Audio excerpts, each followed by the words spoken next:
Magandang hapon guys.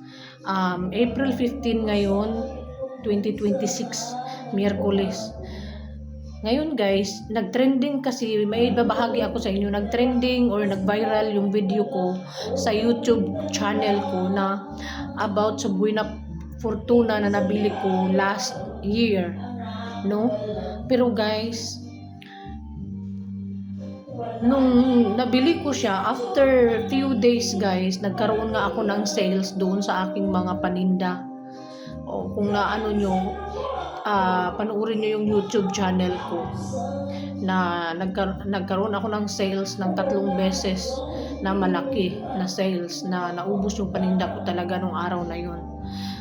Pero kalaunan nun guys, maniwala kayo sa hindi, ito ang gagawin ko ngayon. Hindi ko to siya gagawin kung hindi ako nakaranas ng ganito katindi na mga problema. So ito na marahil ang nangyayari na nagpatutuo na talagang walang magandang idinudulot sa atin ang paniniwala natin sa isang statue or estatwa lang nagawa ng tao. Habang ginagawa ko itong video na ito, nakakaiyak. Hindi ako umiiyak dahil sa ililet go ko ang bagay na ito. Umiiyak ako dahil sa mga nangyayaring hindi maganda sa buhay ko. Marami ang nagpapatunay, marami ang naggawa ng content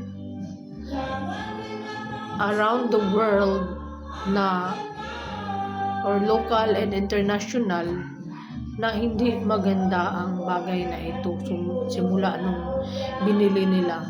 Do may mga may kagandahan nangyari sa kanilang buhay, pero in just few weeks or few months, biglang bawi ang marami.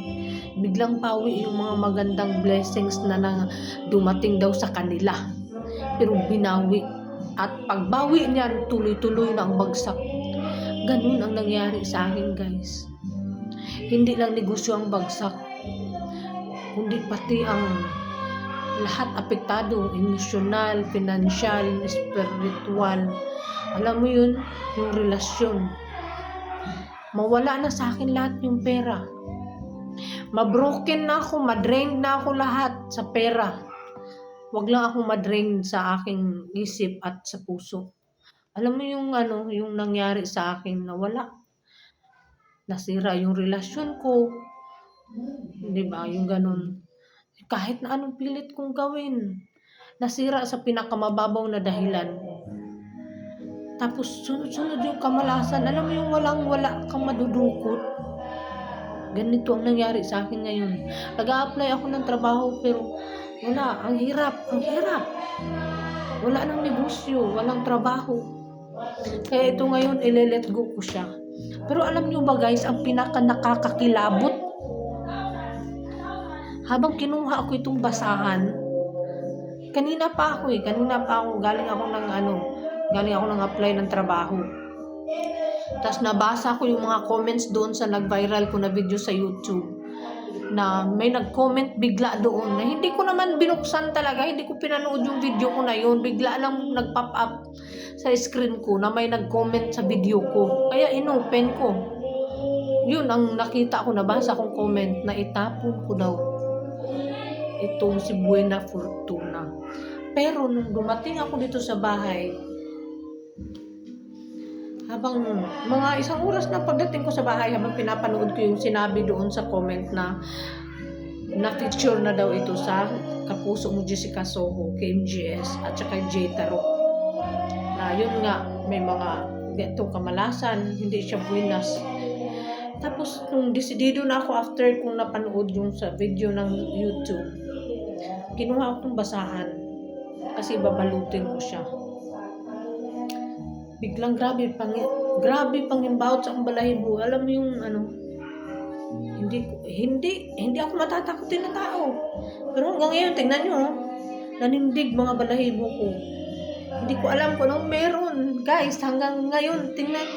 Hindi ako nagbibiro, guys. Hindi ako nananakot. Pero hindi ko alam. Nagsipagtayuan mga balahibo ko. Tingnan nyo, nakita nyo ba yan?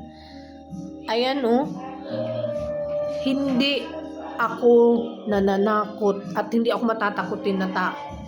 Ngayon lang, bakit? Ha? No? Grabe. Oh, tingnan nyo. Tingnan nyo, guys. Oh. Nanayo, guys. Grabe, nanayo talaga, guys. Oh. Habang desidido na ako, kinuha ko itong basahan tapos itong box. Oh, ayaw talaga, ayaw.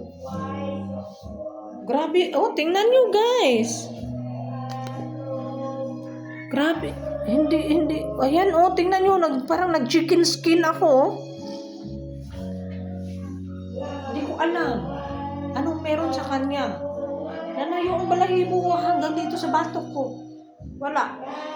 Totoo nga pala talagang sinasabi dito sa YouTube. Bakit kaya? Tingnan nyo, oh, parang nag-chicken skin ako, oh. Ayan, oh. Grabe, guys. Ayoko, hindi ako magpapatalo. Hindi ako magpapatalo ito, guys. Hanggang ngayon, guys, ayaw makipagkuhan sa balahibo ko. Hindi ko alam bakit. Ngayon ako kinalabutan talaga, guys.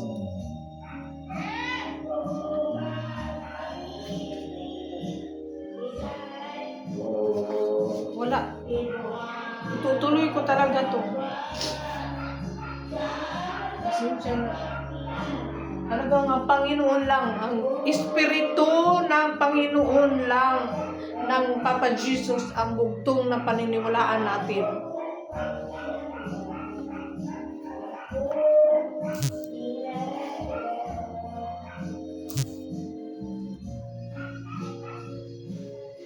Tanggalin na kita dito sa bahay.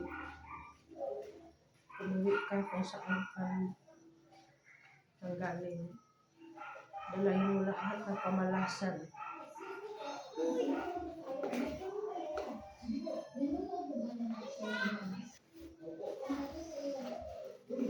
Wala kang iiwan.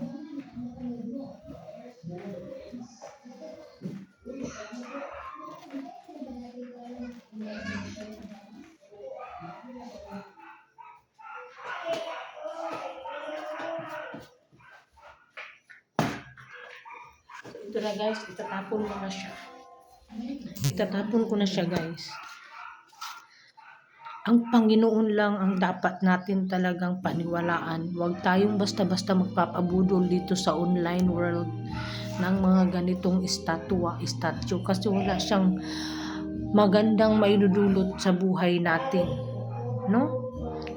Mangyak-yak ako, guys, dahil sobra ng kamalasan na nangyayari sa aking buhay. So, sa mga merong ganito dyan, obserbahan nyo ang inyong pamumuhay ngayon. Okay, good luck.